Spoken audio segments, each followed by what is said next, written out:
Hi everyone. I am your economics teacher Anjali. In this video, we will discuss the meaning of intermediate goods. Later we will discuss lots of examples of intermediate goods and whether these are included or excluded from national income. Let's get started. The key characteristics of intermediate goods and services are as discussed below. First, these goods have not yet crossed the boundary line of production. Second, these goods are used as inputs for further production. Third, these goods are purchased for resale. Fourth, these goods are not included for calculation of national income. Fifth, whether the goods are final goods or intermediate goods depends upon the end use. We cannot say that a particular good will always be final good or always be intermediate good. It depends upon the usage. Sixth, the purpose of purchasing these goods is not to satisfy human wants, but the purpose is further production of some other goods or services. We will discuss all these points one by one. In real life, the goods that you use are not made at a single place. Many different producers are involved in producing the goods that you use in your daily life. Let's take an example of production of a shirt to understand this point. First, producer purchases cotton from farmer to make thread. Second, producer will purchase thread to produce cloth. Third, producer will purchase cloth to produce shirt. Fourth, producer who is a retailer showroom near your house will buy shirt to resell. Please note that selling goods in retail is also a production activity in economics. Now you will go to this showroom and buy shirt. Till the shirt was in the form of cotton, thread or cloth or at retailer showroom it is classified as intermediate goods. Till the shirt was at retailer showroom it was within the production boundary. As soon as you purchased the shirt, it crossed the boundary line of production. Only when you purchase the shirt then it becomes final goods. This is because you are buying shirt for usage or for satisfaction of a human want. Earlier people were buying different materials for further production, and hence those were intermediate goods. Now let's go to second point.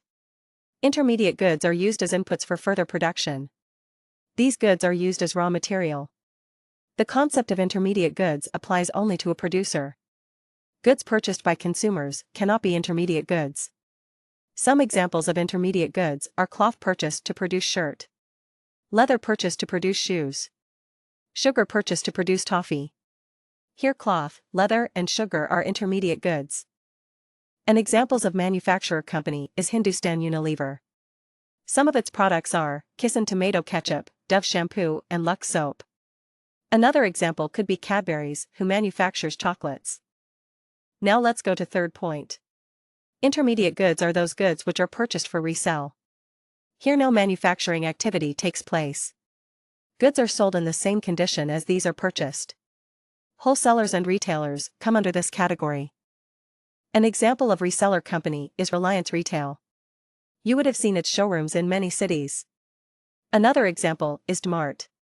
It is also having its outlets in many cities. Now let's move to fourth and most important point. Intermediate goods are not included in national income. This is due to the problem of double counting.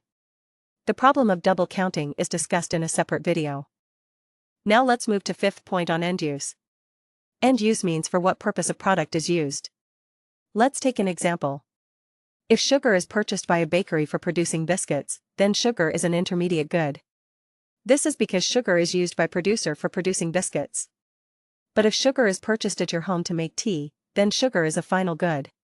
This is because you use sugar for satisfaction of human wants, and you are a consumer and not a producer. Now let's move to sixth point on purpose. Intermediate goods are used for further production of some other goods or services. These are not used for direct satisfaction of human wants. By now we have understood that goods purchased by producers are intermediate goods. But not all goods and services purchased by producers are intermediate goods. Producers also purchase capital goods, which are different from intermediate goods. What is the difference between intermediate goods and capital goods? Let's understand this on the next slide. We have discussed earlier that intermediate goods are raw materials used in production process. These goods are used up in the production process. By used up, we mean that they lose their identity. Their form is changed and they become part of some other product. Let's take an example to understand this better. When milk is used to produce chocolate, then milk is an intermediate good.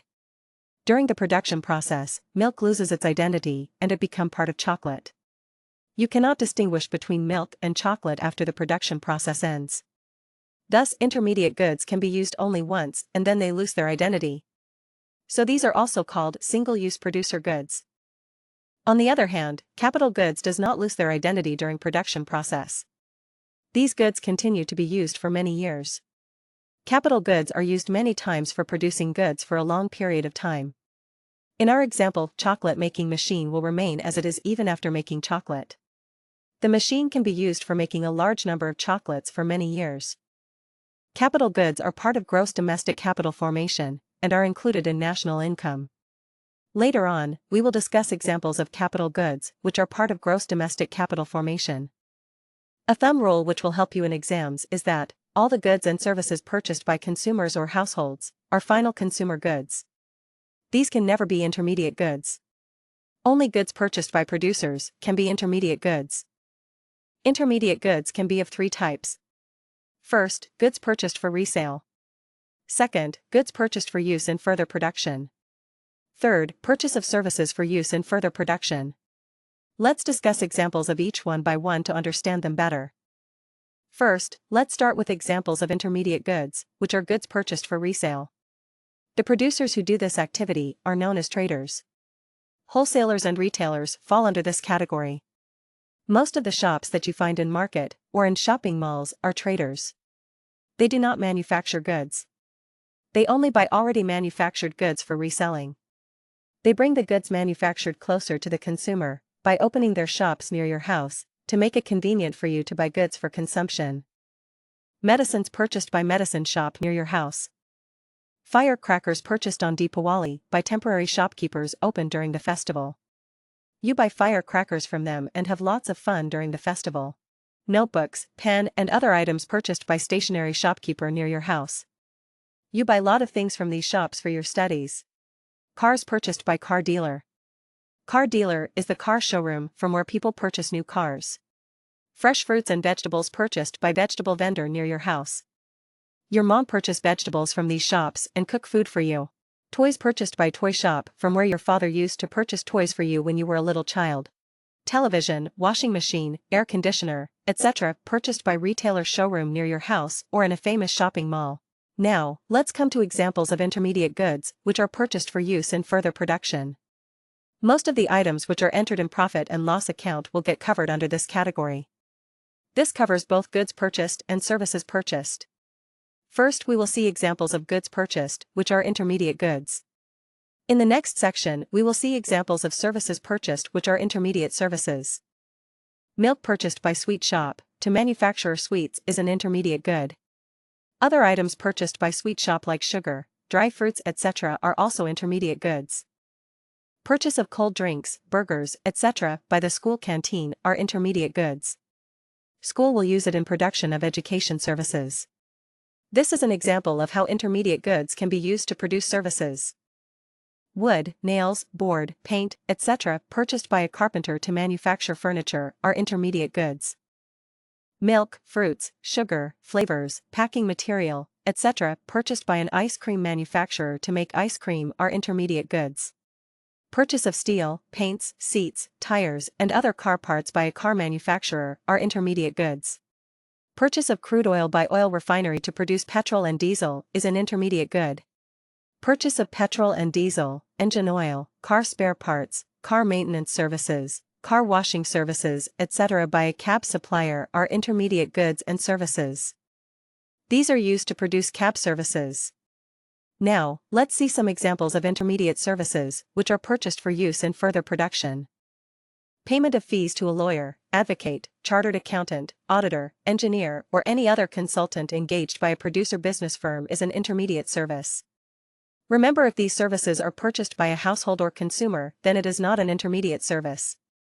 In that case, these are consumer services. Payment to a famous singer like Shreya Ghoshal for singing show during annual function of your school. School uses this service to produce education services. Payment made to any other performer, stand-up comedian, dancer, etc. are also intermediate services when purchased by a producer. Expenditure on advertisement, whether in newspaper, television, hoardings by a producer business firm is an intermediate service. Repairs and maintenance expenditure for school building by your school is an intermediate service. Payment of electricity bill by a school, college, hospital, or any other producer business firm is an intermediate service. Payment to doctors for treatment of its employees by a producer business firm is an intermediate service. Similarly, medical checkup camp of students by a school is also an intermediate service. Repairs and maintenance expenditure of machines by a manufacturer business firm is an intermediate service. Now we come to difference between intermediate goods and capital goods examples. We discussed earlier that all inputs of a producer business firm except capital goods are intermediate goods. Capital goods are part of gross domestic capital formation and hence included in national income. Now we will take few examples to get more clarity and understanding on the difference between intermediate goods and capital goods. First, we take example of a school providing education services. Purchase of chalk, dusters, marker pen, etc. are intermediate goods. Purchase of desks, chairs, computers, etc. have longer life and are capital goods and included in national income as part of gross domestic capital formation. Next example is of a farmer. Expenditure on fertilizers, insecticides, and pesticides by a farmer are intermediate goods. Purchase of a tractor by a farmer is a capital good. Next example is of a hospital. Purchase of uniform for nurses and doctors, and medicines by a hospital are intermediate goods. Hospital will use them in production of medical services. Purchase of machines like X-ray machine, CT scan machine, etc. by a hospital are capital goods and part of gross domestic capital formation. Next example is of a hotel. Purchase of bedsheets, table covers, or vegetables for cooking food are intermediate goods. Purchase of furniture, televisions, air conditioners, etc. are capital goods. Lastly, we take examples of goods purchased by producers, which are part of gross domestic capital formation, and hence included in national income. Furniture, air conditioners, film projector, sound systems, etc. purchased by cinema hall, for installation in movie theater are capital goods. Robots purchased by car manufacturing companies, for manufacturing cars are capital goods, and part of gross domestic capital formation. Cars purchased by cab service companies are capital goods, and part of gross domestic capital formation, and included in national income.